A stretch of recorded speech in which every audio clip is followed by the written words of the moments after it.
Chapter का नाम है करंट इलेक्ट्रिसिटी। कुछ वाली बात नहीं। अब देखो करंट इलेक्ट्रिसिटी स्टार्ट करते हैं। आपको बेसिक पता होगा इसका, क्योंकि हम ये 9 10 से ही पढ़ते आ रहे हैं। करंट क्या होता है, ठीक है, चार्जेस क्या होते हैं वगैरह वगैरह, केमिस्ट्री में भी आता है। तो बेसिक इसका इंट्रोडक्शन कुछ बहुत ज्यादा है नहीं। इलेक्ट्रोस्टैटिक्स का इंट्रोडक्शन हमने लिया था, पूरा एक लेक्चर लिया था, अगर आपको याद होगा, ठीक है। वो अगर आपको याद है तो इसका अलग से इंट्रोडक्शन देने की कोई जरूरत नहीं, इसीलिए इस चैप्टर को इसके लाइन में लगाया गया। थोड़ा ओम्स लॉ से शुरू करते हैं, जो हमने बहुत पहले ही पढ़ लिया है। बता सकते हैं कोई ओम्स लॉ? ओम्स लॉ मैं आपको बताता हूं। देखो मान लो ये कंडक्टर है, मेटालिक कंडक्टर। हम लोग ने देखा था, सॉरी, हमने देखा था मेटल्स के अंदर फ्री चार्जेस होते हैं, बाउंड चार्जेस होते हैं, पर फ्री चार्जेस बहुत ज्यादा होते हैं, इसलिए वो इलेक्ट्रिसिटी कंडक्टर होता क्या है। मान लो ये फ्री चार्ज है ना, इलेक्ट्रॉन है, ये क्या है, इसको मैंने एक बैटरी से कनेक्ट कर दिया। किससे कनेक्ट किया? बैटरी से।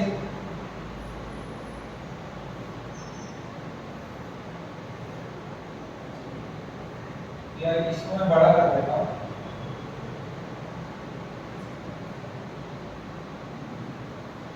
ठीक है, अब देखो जैसे ही मैंने बैटरी से इसको कनेक्ट किया, मैंने पोटेंशियल डिफरेंस जनरेट किया भी इन दो पॉइंट्स के बीच में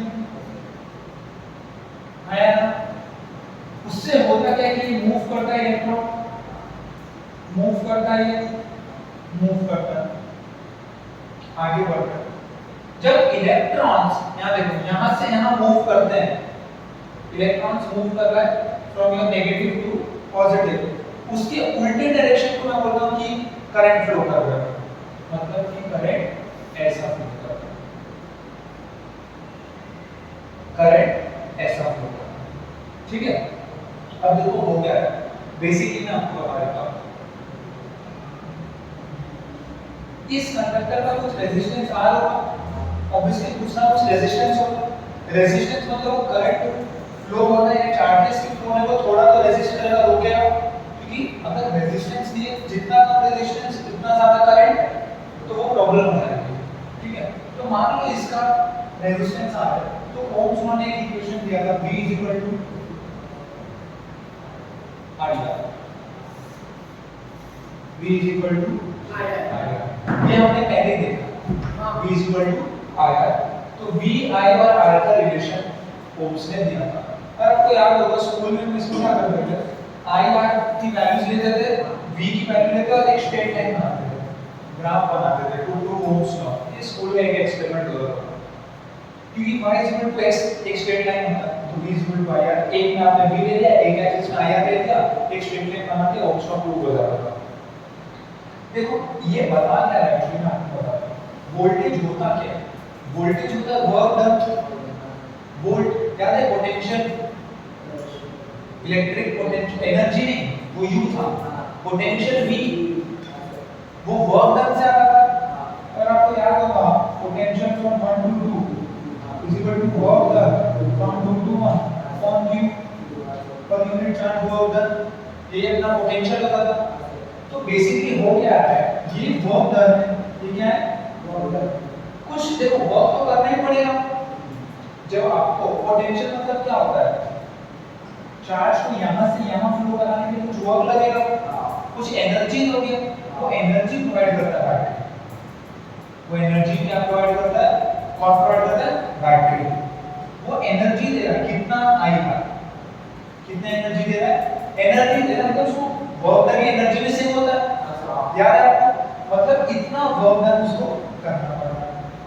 एक नया आप सुनोगे ईएमएफ ऑफ बैटरी भी होता है, ईएमएफ ऑफ सेल भी होता है।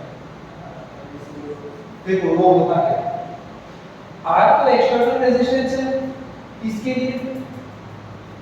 जब R रेजिस्टेंस होगा तो IR मेहनत करनी पड़ेगी, पर बैटरी का खुद का भी एक रेजिस्टेंस जिसको बोलते हैं internal resistance of a cell. क्या बोलते हैं? Internal resistance of cell. मतलब ये जो सेल है इसका खुद का भी कोई रेजिस्टेंस ऑब्वियसली होगा, नहीं तो पूरा करंट इसमें से फ्लो हो जाएगा तो ये सेल खराब हो जाएगा। कुछ रेजिस्टेंस इसको रखना पड़ेगा। अगर आप ध्यान से देखो तो जब ये देखो करंट ऐसा फ्लो हो रहा है, पॉजिटिव से नेगेटिव, है ना? करंट कैसा फ्लो हो रहा है? पॉजिटिव से नेगेटिव। देखो जब करंट ऐसा फ्लो हो रहा है, ठीक है, करंट ऐसा घूम रहा है, तो उसको आईआर मेहनत करना पड़ रहा है। बैटरी कितना मेहनत करना पड़ रहा है? आईआर। लेकिन अगर आप जो इसको भी ध्यान में रखो, इंटरनल रेजिस्टेंस ऑफ सेल को भी ध्यान में रखो, तो आईआर को इसके लिए मेहनत करना पड़ रहा है, उसको एक मेहनत इतना भी करना पड़ रहा है, क्योंकि सिर्फ इस रेजिस्टेंस को पार नहीं करना है ना करंट को, इस रेजिस्टेंस को भी पार करना है तभी फ्लो होगा सर्किट में। तो उसकी मेहनत सिर्फ आईआर नहीं होती, आई इनटू इंटरनल रेजिस्टेंस भी होती है, जिसको मैं वी आर लिख देता हूं। मतलब टोटल वर्क कितना करना पड़ रहा है? Total work IR plus IR, इतना भी मेहनत इतना भी करना, वो तो करेंगे और ये भी करना पड़ेगा। तो यहाँ पर टोटल वर्क है, क्या है ये? टोटल इतना टोटल मेहनत करना पड़ेगा। तो इसमें से आप I को कॉमन ले सकते हो और R plus R, and this is known as the EMF of a cell। देखो EMF वोल्ट ही है, EMF क्या है? वोल्ट ही है। तो आपको वो 5 वोल्ट देते डायरेक्ट रेजिस्टेंस के साथ वो देते, या सीधा EMF बता दे वोल्ट जैसे ही गिरना है, V IR फॉर्मूला ही लगेगा। समझना है? जैसे देखो स्पेशल केस क्या होगा? स्पेशल केस ये होगा आइडियली। कैसा? क्या कुछ चीज आइडियल होती है दुनिया में? पर आइडियली होना क्या चाहिए कि इंटरनल रेजिस्टेंस 0 होना चाहिए। मैं तो चाहता हूं कि मेरा बैटरी इतनी मेहनत करे ना, वो खुद के ही आड़े ना आए। आइडियली इसका इंटरनल रेजिस्टेंस कितना होना चाहिए? 0। अगर इसका इंटरनल रेजिस्टेंस 0 आया तो ईएमएफ मान लो ये ई है, इसको हम लोग एप्सिलॉन, ठीक है, एप्सिलॉन की वैल्यू क्या आएगी? आईआर, आर 0 हो गया ना, तो एप्सिलॉन की वैल्यू क्या आएगी? आईआर, मतलब आई इक्वल टू वी हो गया, आई इक्वल टू वी हो गया।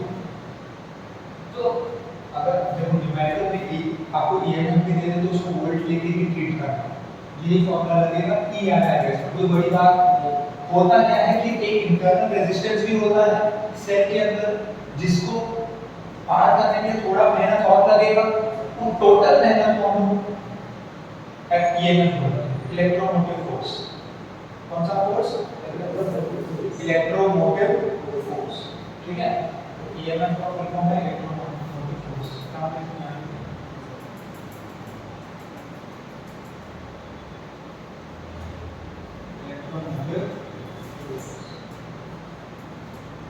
और ट्रांजिशन। तो ईएमएफ का एक आपके बुक में तो नहीं दिया है, बट होता ये है कि ये total work done upon charge. Knowledge के बताना शायद बुक में नहीं, ठीक है। इसके बाद देखते हैं, देखो अभी ओम्स लॉ V = IR है। देखो मुझे रेजिस्टेंस पता होगा, मैं ही लगाऊंगा ना रेजिस्टेंस, सर्किट का रेजिस्टेंस मैं लगाऊंगा, मुझे पता होगा, वोल्टेज भी पता होगा, बैटरी में ही लगा रहा हूं, मुझे पता है कितने वोल्ट की बैटरी, वोल्ट की करंट में ढूंढ सकता हूं। तो ओम्स लॉ सिंपल सर्किट्स में काम कर रहा था करंट ढूंढने के लिए, सिंपल सर्किट्स में काम कर रहा था। जैसे ही सर्किट की कॉम्प्लेक्सिटी बढ़ाई, ओम्स लॉ काम करना, तब एक दूसरे साइंटिस्ट है किरचॉफ, उन्होंने दो लॉ दिए, Kirchhoff's first law, Kirchhoff second law. Kirchhoff first law is the current law, is the current law, और Kirchhoff second law is the voltage law, is the voltage law। तो पहले हम देखते हैं कि ओम्स लॉ काम कर रहा था, उसके बाद हम देखते हैं कहां काम नहीं करेगा और किरचॉफ लॉ कैसे करके दिखाते हैं। मान लो हमने बेसिक सा सर्किट बना दिया, ठीक है, ये ऐसा होता है,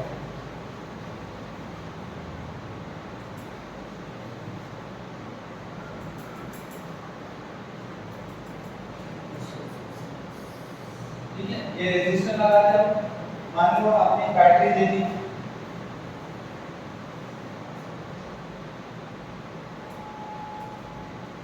करंट फ्लो, ये R1 है, ये R2 है और ये R3।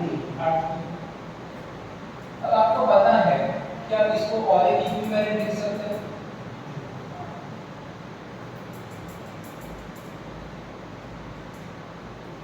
ये आपका करंट I, करंट क्या है I, ये है RS और ये B है ना। अब देखो, अगर ऐसा सर्किट दे दिया उसने, मुझे पता है कि RS is simply R1 plus R2 plus R3, resistance in series, इसका प्रूफ आप 9 टाइम देखिए, resistance in series simply add हो जाता है। अब आपको पता है कि V IR होता है, ठीक है, मतलब I into R1 plus यहाँ तक ओम्स लॉ को कोई दिक्कत नहीं, पता हो, ये तीनों पता होते हैं, I आता है। एक और देख,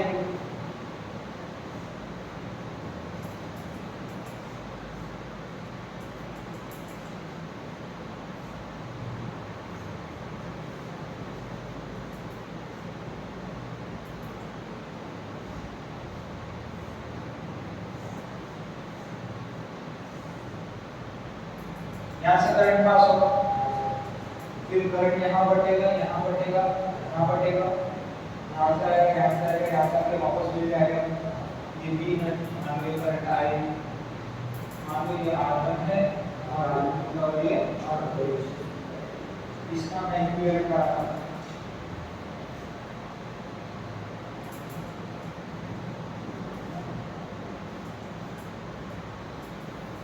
ठीक है। ये RP है, क्या है ये RP, ये B और ये I, यहाँ लिख रहा हूँ मैं। आपको पता है कि जो RP है 1/RP है, वो 1/+1/R2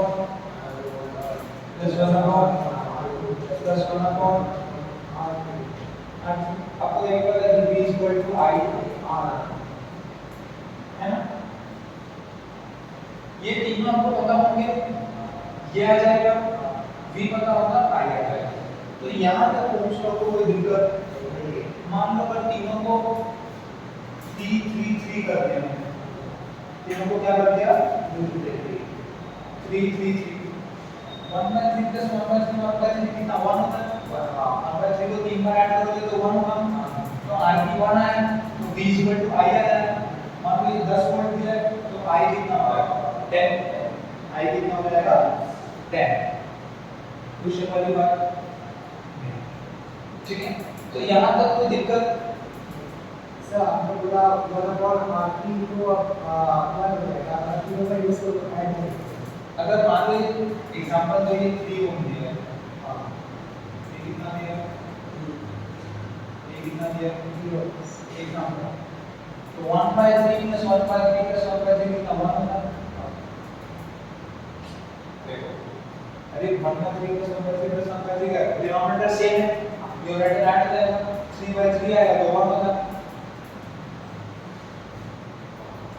चौथी का मैच कर रहा हूँ, ऐसा होगा ना, हाँ ये किसके बराबर होगा, हाँ वो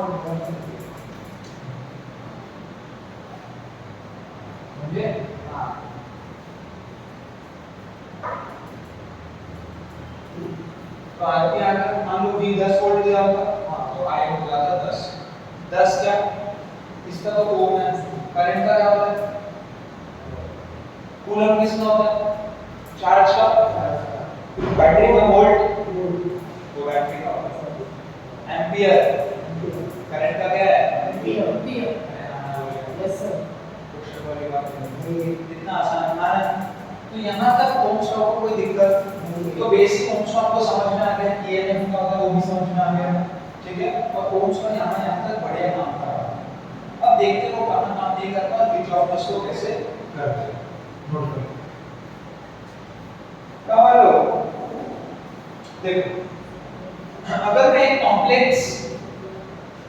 कॉम्प्लेक्स सा एक आपको सर्किट बना दूं, मान लो सर्किट बनाता हूं मैं, उसको बाद में देखते हैं किरचॉफ उसमें कैसे काम करता है, ठीक है। एक सर्किट है, मान लो ऐसा,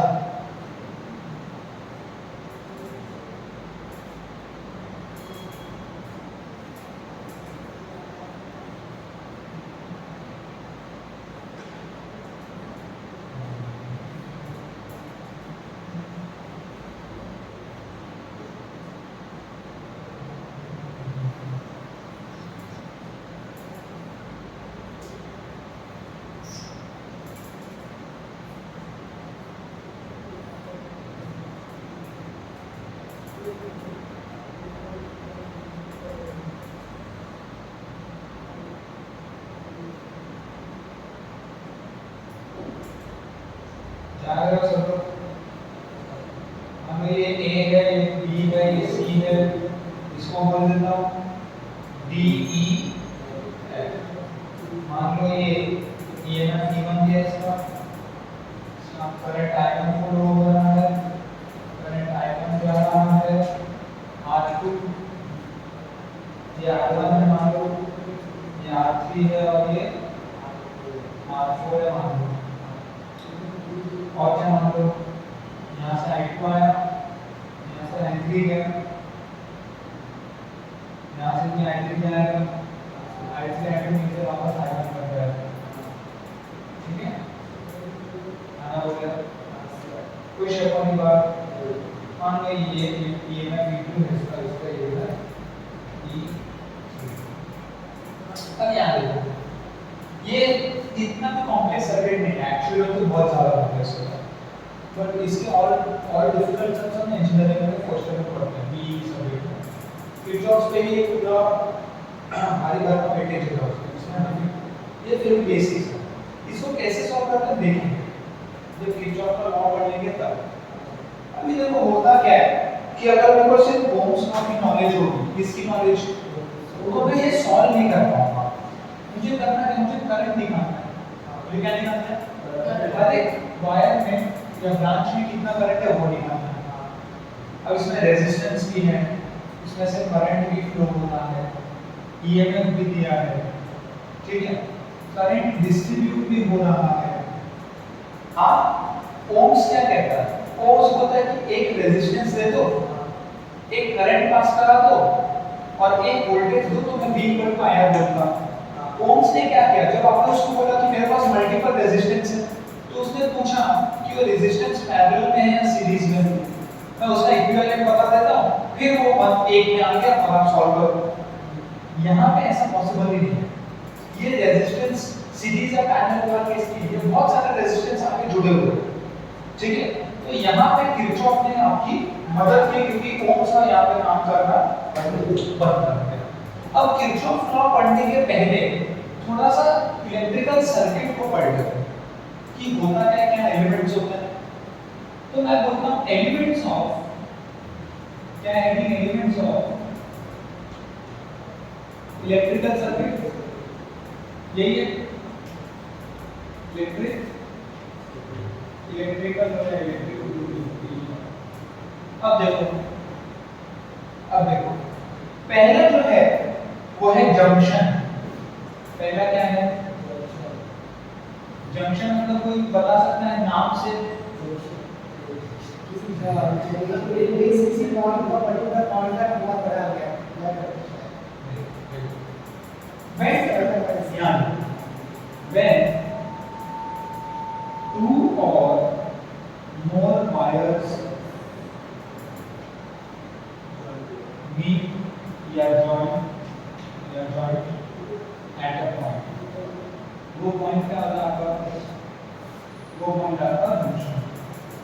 जैसे इस सर्किट में पॉइंट बी और पॉइंट ई आपके जंक्शन है। यहाँ पे ध्यान से देखना, पॉइंट ए जंक्शन नहीं है, ये एक ही वायर है जिसको मोड़ा गया है। यहाँ सुनो, पॉइंट ए कोई जंक्शन नहीं है, ये एक ही वायर है जिसको मोड़ा गया है, इसको सीधा भी कर सकता हूँ, समझे? ए जंक्शन नहीं है, एक ही करंट पास हो रहा है। अब ये देखो, यहाँ पे अलग करंट है, यहाँ देखो, यहाँ अलग करंट है और यहाँ पे अलग करंट, ये अलग वायर है, ये अलग वायर है और ये अलग वायर है। तो ये मिलके क्या बनता है? एक जंक्शन। तो इस केस में point B and point E, point B comma E आपके क्या है? जंक्शन। जंक्शन का कॉन्सेप्ट क्लियर है? इसके बाद आता है लूप पे। इसमें आता है लूप का सिंपल मतलब क्या है? Closed path, closed path. अब बहुत सारे लूप बना सकते, ठीक है, बशर्ते ये है जहां से शुरू करेंगे वहीं आके खत्म कर। जैसे फर्स्ट लूप बनाता हूं मैं, लूप 1। मुझे ये एक लूप दिख रहा है, एक closed path A B E F A, A से शुरू किया तो खत्म भी ए पे ही करना पड़ेगा, नहीं तो वो लूप नहीं है। A B E F A, E F, कोई शक वाली बात? ए से शुरू किया, ए से खत्म किया, ए बी ई एफ ए, एक लूप बन गया। लूप को दूसरा लूप बना सकते हो,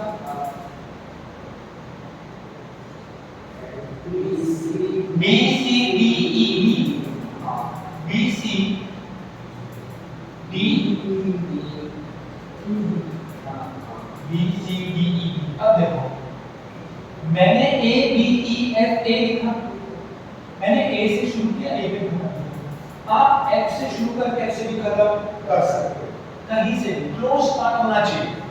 अब कोई आके बोले कि F A B E F, हाँ सेम ही पाथ, सेम ही लूप है, नाम बदल गया बस, समझे? तो आप ऐसे तो कुछ भी कॉम्बिनेशन बना सकते हो। जैसे एक कॉम्बिनेशन ये बन गया, ये बन गया, एक नमूना ले लो, बड़ा लूप ये देखो, बड़ा लूप कौन सा होगा? Loop B C A B C D E F A B C D E F A, है ना? तो ये आपके लूप्स हो गए। इसमें इंपॉर्टेंट बात क्या है? लूप जो है इसका नाम देते हैं ब्रांच को। किसको देते हैं? ब्रांच को। ये एक ब्रांच है, अगला क्या एलिमेंट है?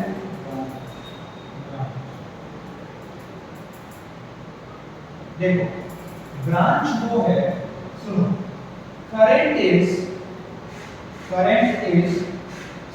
Same, current is everywhere in branch, everywhere in branch। जैसे अभी देखो ये जो लूप है ना, ध्यान देखो, ये लूप दो ब्रांच से मिलकर बना है। एक ब्रांच ये है, एक ब्रांच ये है और सर्किट का एक ब्रांच ये है। देखो यहाँ पे करंट सब जगह सेम I2 होगा, यहाँ पे पूरा करंट I3 होगा और ये पूरे वायर में करंट I1 होगा, पूरे वायर में करंट I1 होगा। जब I1 टूट के I3 I2 बना, I1 यहाँ से आया, स्प्लिट हुआ, I2 I3 बना। जब आप E पे वापस आओगे तो I2 यहाँ से आएगा, I3 यहाँ से आएगा, फिर ये मिलके वापस एक नया करंट बनेगा और क्योंकि ये सेम लूप में इसलिए ये करंट भी I1 होगा, ये करंट भी I1। तो आपको जंक्शन, लूप और ब्रांच का नॉलेज मिल गया। अब आप किरचॉफ के नियम को पढ़ सकते हो। बता दो, अब देखो हेडिंग डाल दो। अच्छा ये आपने लिखा दिया एक मिनट टाइम दूंगा मैं, कोई चिंता की बात नहीं। सुनो अब हम किरचॉफ के पहले नियम को पढ़ते हैं। तो टोटल दो लॉ है किरचॉफ के, लॉ 1 और law 2। Kirchhoff's first law, Kirchhoff's first law और आपको याद रखना पड़ेगा कि जब भी आप किरचॉफ से लॉ अप्लाई करो साइन कन्वेंशन का ध्यान रखना पड़ेगा, ठीक है? साइन कन्वेंशन का ध्यान, वो साइन कन्वेंशन किरचॉफ ने खुद दिया। ये ऐसा नहीं है कि आपके ऊपर क्या ऊपर को पॉजिटिव मान लो नीचे को नेगेटिव।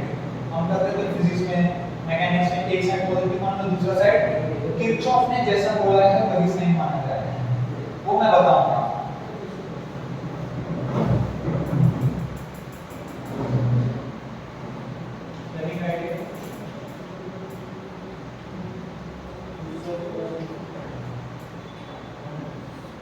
किरचॉफ्स फर्स्ट लॉ को करंट लॉ या जंक्शन लॉ भी बोला जाता है। करंट लॉ या जंक्शन लॉ भी बहुत ही सिंपल और सादा लॉ है आपका, कोई डरने वाली बात। किरचॉफ ने बोला एक जंक्शन पे एट जंक्शन, याद रखो at a junction summation of current is 0, summation of current is 0। इस जंक्शन पे जो टोटल करंट है वो 0 है। यहाँ पे I1 आ रहा है, I3 जा रहा है, I2 जा रहा है, तो जितना आ रहा है उतना ही जा रहा है, इसके पास कोई करंट नहीं है। तो किरचॉफ फर्स्ट लॉ इसको करंट लॉ या जंक्शन लॉ भी कहा जाता है, कहता है कि at a junction summation of I is 0। अब इसका साइन कन्वेंशन देख लें। साइन कन्वेंशन अब यहां पे ध्यान से सुनना, समेशन ऑफ I मतलब आपको करंट को ऐड करना है, तो ऐड करने के लिए आपको पता होना चाहिए कौन सी वैल्यू पॉजिटिव लेनी है और कौन सी नेगेटिव लेनी है। बस इतना पता चल गया तो आप आसानी से ऐड कर दोगे। तो साइन कन्वेंशन पहला है current towards the junction is positive, current towards the junction, towards the is दो ही है ना, either positive or negative। तो if towards the junction is positive, then away from the junction is positive। Towards the junction is positive, then away from the junction is negative। बस ये sign convention याद करने में कोई दिक्कत नहीं। Junction के करीब आ रहा है तो पॉजिटिव, जंक्शन से दूर जा रहा है तो नेगेटिव। बहुत क्लियर है बात, है ना? कोई करीब आता है तो कैसा लगता है? पॉजिटिव, तो दूर चला जाता है तो जंक्शन को जंक्शन के बाद दे दे उसको बायस करेगा। हां ना वो क्या है? दूसरा क्या है? करंट टुवर्ड्स लिख रहा है, तो क्या लिखूंगा यहाँ पे? अवे। करंट अवे लिखूंगा, away from the junction is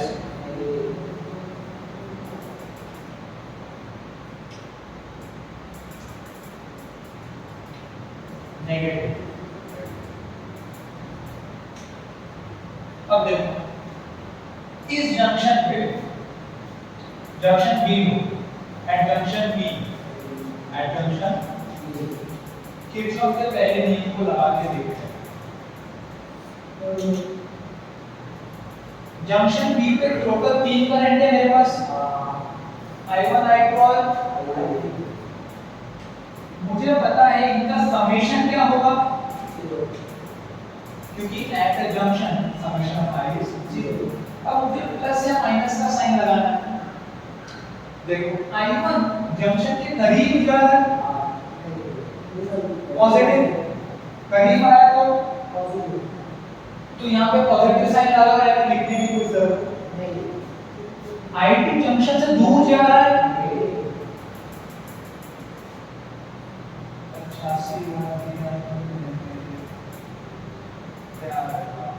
ये दूर, I3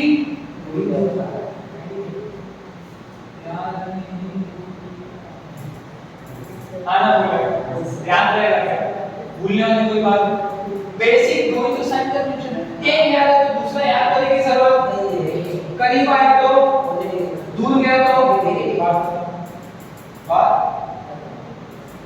और ऑब्वियस सी बात है जितना आया उतना ही जाएगा, तो समेशन ऑफ करंट हमेशा जीरो ही होगा जंक्शन पे।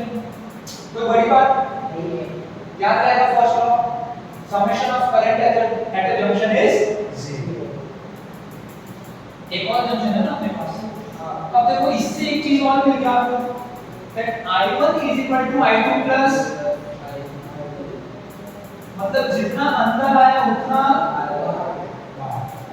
I1 is equal to I2 plus। अच्छा एक बात बताओ, यहाँ पे जितना अमाउंट ऑफ करंट एंटर कर रहा है जंक्शन पे उतना ही अमाउंट बाहर जा रहा है। देखो ये बाहर जाने वाले करंट है, ये अंदर जाने वाले करंट है, ये बाहर जाने वाले और ये दोनों बराबर है। मतलब इस जंक्शन पे जितना करंट अंदर आया उतना ही, मतलब जितने चार्जेस आए उतने ही चार्जेस गए। क्या चार्जेस इसने कुछ एक्स्ट्रा बनाया? नहीं। क्या इसने किसी को खत्म किया? नहीं। तो first one is based on conservation of charges, based on आना बोलिए याद रहेगा, बेस्ड ऑन कंजर्वेशन ऑफ, पता होना, एमसीक्यू में आ सकता है, कोई बड़ी बात नहीं। याद है हम लोग ने सरफेस टेंशन में पढ़ा था, कंजर्वेशन ऑफ चार्जेस नहीं है, पोटेंशियल एनर्जी, एनर्जी ये सब करते थे, याद है। एक और आ गया conservation of charges. Basic reasoning पता है तो रटने वाली बात नहीं। चलो एक जंक्शन और है अपने पास, एट जंक्शन E है, E पे भी I1 I2 और देखो I1 I2 और अगर E पे देखो I1 दूर जा रहा है, I3 और I2 नजदीक आ रहा है, ठीक है। तो यहाँ से क्या आ गया, I1 equal to I2 plus, this is how you apply Kirchhoff's first law। अंदर आने वाला इक्वल टू बाहर जाने वाला, अंदर आने वाला पॉजिटिव, बाहर जाने वाला नेगेटिव, समेशन जीरो उस तरफ लेके जाओगे तो अंदर वाला इक्वल टू बाहर। एक छोटा एग्जांपल और कर रहे हैं, मान लीजिए जंक्शन है,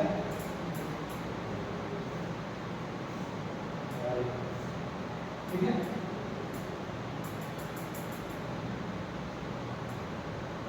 कोई डरने वाली बात नहीं सर।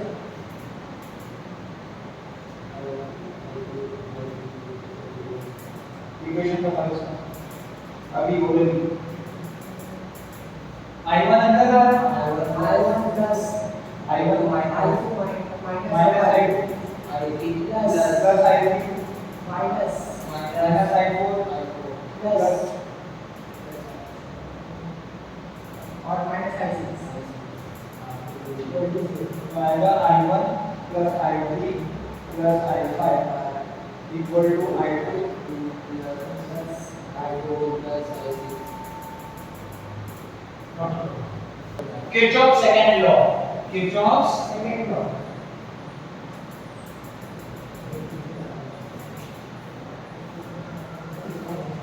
फर्स्ट लॉ समझ में आया? क्या कहता है फर्स्ट लॉ? जो सिस्टम के करीब आएगा वो पॉजिटिव होगा, वो साइन करना चाहिए। लॉ है at a junction summation of current is zero, at a junction summation of current is zero, और जो जंक्शन के करीब आ रहा है पॉजिटिव, दूर जा रहा है वो नेगेटिव। अब किरचॉफ सेकंड लॉ को हम वोल्टेज लॉ बोलते हैं। क्या बोलते हैं? Voltage law. ये करंट का लॉ था, ये वोल्टेज का। अगेन कोई बड़ी बात नहीं।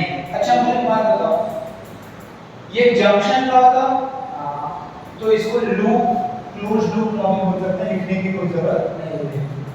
ऐसा देखो, in a closed loop, in a closed loop होगा क्या? देखो समेशन ऑफ, जब करंट लॉ था, जब क्या था करंट लॉ, तो समेशन ऑफ करंट जीरो था।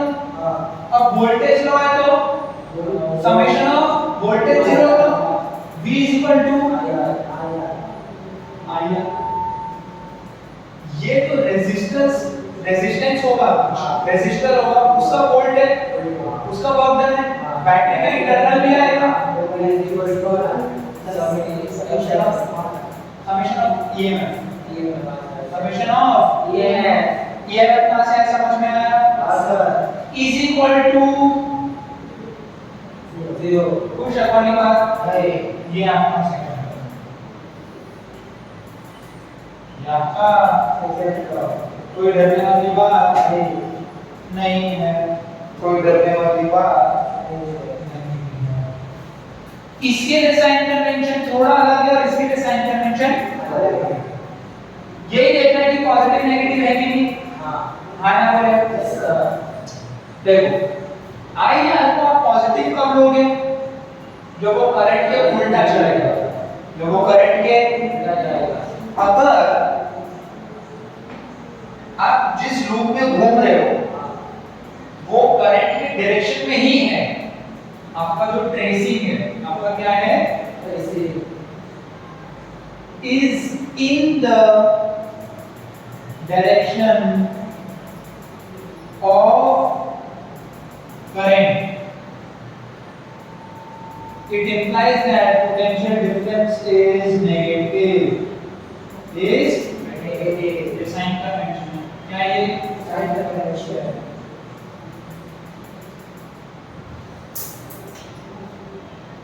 Tracing is in opposite direction of current. Potential differences कोई शर्त वाली बात नहीं। EMF के लिए EMF बैटरी का होता है। अगर आप ऐसा जा रहे हो नेगेटिव से पॉजिटिव तो EMF पॉजिटिव, आप कहां खत्म करते हो वो इंपॉर्टेंट है। अगर आप पॉजिटिव से नेगेटिव जा रहे हो तो EMF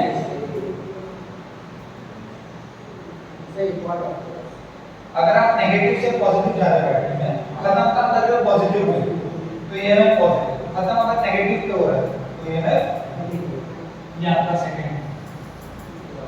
मैं इसके लिए दो सर्किट बनाऊंगा और देखेंगे दोनों सर्किट पे फर्स्ट और सेकंड का आएगा। पहले बताओ ये लिखे हो गया? Yes sir. ये वाला पूरा हो गया। एक मिनट में अभी दो सर्किट बनाता हूं। कितने सर्किट बनाऊंगा? दो। आना बोला? Yes sir. कोई शक वाली बात नहीं। अब देखो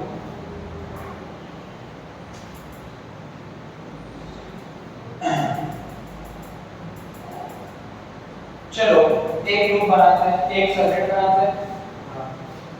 मान लो यहाँ पे एक रेजिस्टर दे दिया, नीचे घुमा के एक रेजिस्टर दे दिया, लेफ्ट में एक रेजिस्टर दे दिया, यहाँ पे एक बैटरी दे दिया, ऊपर पॉजिटिव नीचे नेगेटिव लाके जोड़ दिया। यहाँ से आगे गए, रास्ते में एक रेजिस्टर और मिला, घूमे पॉजिटिव नेगेटिव, नीचे आए फिर घूमे एक रेजिस्टर मिला जोड़ दिया। ठीक है? ये R1 है, ये R2 है, ये R3 है, ये R5 है और ये R4। ये E1 है, ये E2 है और ये पॉइंट A है, B है, C है, D है, F है और G है। E कहाँ गया? E नहीं, E नहीं, तो दिक्कत वाली बात।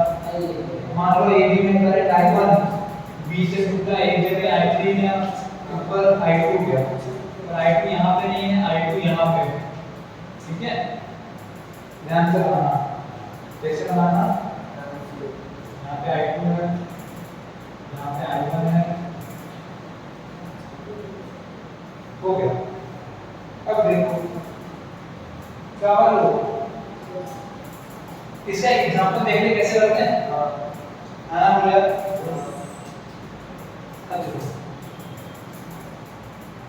देखो ध्यान से कैसे। अब किरचॉफ के पहले नियम को लगाते हैं। मेरे को दो जंक्शन बी और एफ दिख रहा है, ए कोई जंक्शन नहीं है, जी कोई जंक्शन नहीं है, सी कोई जंक्शन नहीं है और डी भी कोई जंक्शन नहीं है। ये एक ही वायर है जिसको मोड़ा गया। समझ में आ रही है बात? आई होप समझ में आ रही होगी। आसान बात बोल रहा हूं, कोई मास्टर जो पढ़ा रहा है उसमें कोई शक वाली बात नहीं है। जंक्शन बी पे आ जाओ, इसमें आ जाओ जी। अब देखो तीन करंट इन्वॉल्व है, I1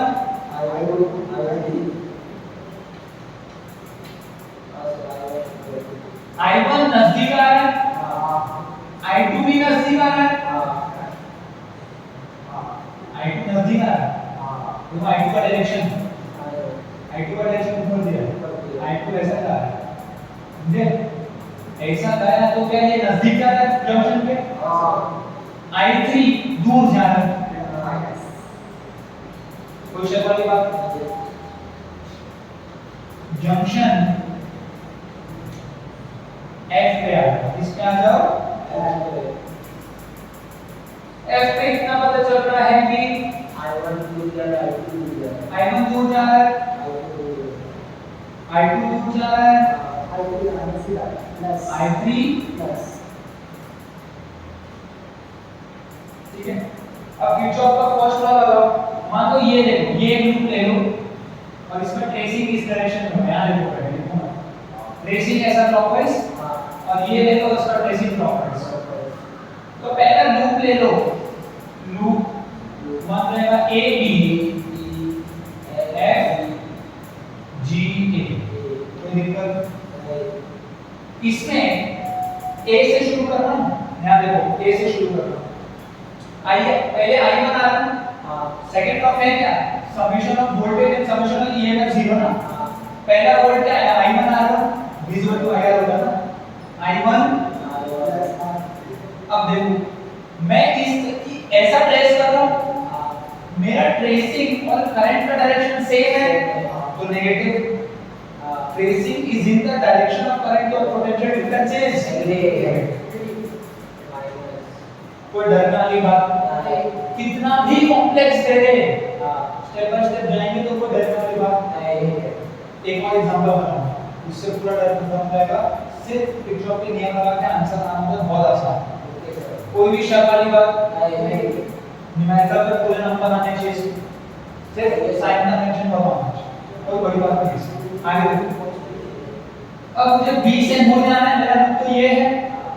मैं यहाँ आया, मुझे एक और रेजिस्टेंस मिला तो मैंने बोला चलो भैया आपको नोट कर लिया जाए, करंट इसमें I3 है और रेजिस्टेंस R5 है। क्या मेरा ट्रेसिंग और करंट का डायरेक्शन सेम है? ट्रेस भी मैं ऐसे ही कर रहा हूँ, ऐसा जा रहा हूँ ना, और करंट भी ऐसे ही बह रहा है तो नेगेटिव।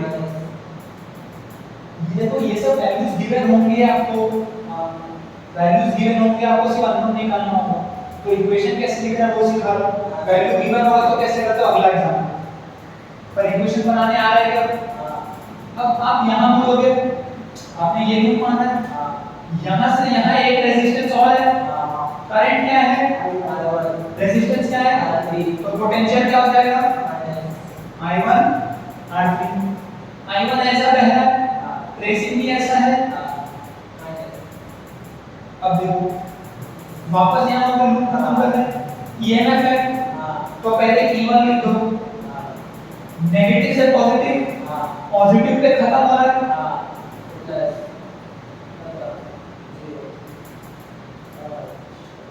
एक इक्वेशन आता है। एक और लूप ले लो, ये वाली loop BC DF B correct है? B से शुरू करते हैं। पहला है रेजिस्टेंस R2 जिसमें करंट पहला I2 से I3 नीचे आ रहा है। इस ब्रांच में क्या मिल रहा है I2, R2 में क्या जा रहा है I2 क्या था I2 तो I2 तो आप ऐसे ही लिख दोगे तो आप ट्रेस ऐसा कर रहे हो करंट जहां ऐसा कर रहा है कोई लिखने की पॉजिटिव जरूरत नहीं करेक्ट है अब आप यहां आए ईएमएफ मिला तो E2 लिख दिया साइन कन्वेंशन कहता है आप ट्रेस ऐसा कर रहे हो आप पॉजिटिव से नेगेटिव जा रहे हो आप नेगेटिव पे खत्म किए एक और लास्ट बचा है I4 I2 sorry I2 R4 आप ऐसा जा रहे हो करंट ऐसा है ये भी बचा ना ये पूरा लूप है तो और यहाँ देखिए R3 R5 हो गया और I3 नीचे ट्रेसिंग ऊपर है तो पॉजिटिव तो प्लस I3 इक्वल टू 0 कोई डिफिकल्ट टास्क नहीं है साइन कन्वेंशन का ध्यान रखते रहना आगे बढ़ते रहना अपने आप इक्वेशन बनते जाए ये कितने को तीन अननोन है ना R1 R2 और R3 मान लो सारे रेजिस्टेंस गिवन है तो आपके पास ऑलरेडी बहुत सारे इक्वेशंस है सॉल्व करने के आप निकाल लोगे आसान पर एक लूप बड़ा वाला ले लो A B C D F G H ठीक है A से शुरू करो पहले I1 R1 मिलेगा माइनस जहां ट्रेसिंग नहीं करें जहां ट्रेसिंग वही करें माइनस आगे बढ़ो यहां ले ट्रेसिंग ऐसे चल रही है करंट ऐसे जा रहा है पॉजिटिव I2 R2 ऐसे होगा तो नेगेटिव E2 नेगेटिव खत्म किया जब ऐसे होगा तो ट्रेसिंग इस तरफ करंट इस तरफ तो पॉजिटिव I2 R4 और देखो ऐसा क्या करंट ट्रेसिंग से माइनस I1 R3 लास्ट में प्लस E1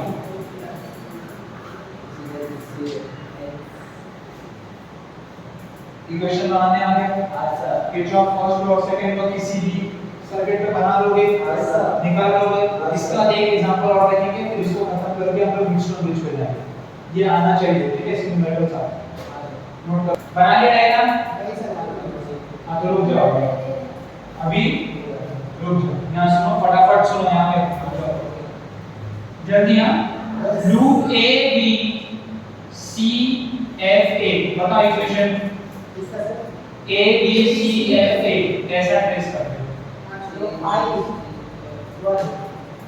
R2 7 है ना 7 बोल दिया ना ये से ना इसके लिए आपको पता था एग्जांपल लेना पड़ेगा ये है यार हां ये दिया है आया सब दिया है सिर्फ I निकालना कोई बात नहीं चलो शुरू करो I1 ये अकेला होता है ना पॉजिटिव से नेगेटिव खत्म कर रहे हो माइनस से है ना बोला हां करंट इस तरफ है आप उल्टा ट्रेस कर रहे हो plus 1 into I1 1 into question वाली बात यहां पे कुछ भी है क्या नहीं यहां पर करंट भी इधर ट्रेसिंग भी इधर नेगेटिव 2 into I2 यहां पर पॉजिटिव पे खत्म किया तो प्लस 3 यहां पे कुछ है क्या नहीं इक्वेशन आप लूप FCD E ऐसा यहाँ से शुरू करो -3 हाँ प्लस 2I2 ठीक है प्लस 12I3 इक्वल टू एक लास्ट लूप ले लो A B C D E F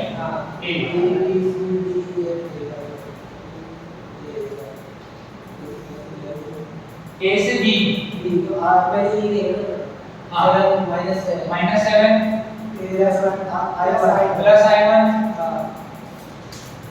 minus कुछ नहीं है यहाँ पे, तो यहाँ पे प्लस 12I3 इक्वल टू 0। अब देखो क्या तीन वेरिएबल है I1 I2 I3, क्या तीन इक्वेशन है, सॉल्व कर लोगे कोई बड़ी बात नहीं। किरचॉफ फर्स्ट लॉ लगा दो, देखो एक जंक्शन F है एक जंक्शन C है, तो जंक्शन F पे किरचॉफ का पहला नियम लगाओ, इससे करीब कौन I2 आ रहा है और I1 आ रहा है, तो अंदर आने वाला इक्वल टू बाहर जाने वाला, और C पे लगाओ, देखो अंदर आ रहा है आपका I3, तो क्या उसके बराबर होगा I1 प्लस दोनों हो गया। ठीक है, तो आई होप आपको ये समझ में आया, इसको सॉल्व करके आप वैल्यू निकाल लेना जो भी आएगा I1 I2 I3। तो यहाँ पे आज का लेक्चर खत्म करते हैं, कल करेंगे हम Wheatstone bridge, metre bridge, potentiometer, applications, uses वगैरह वगैरह, और कल ही चैप्टर को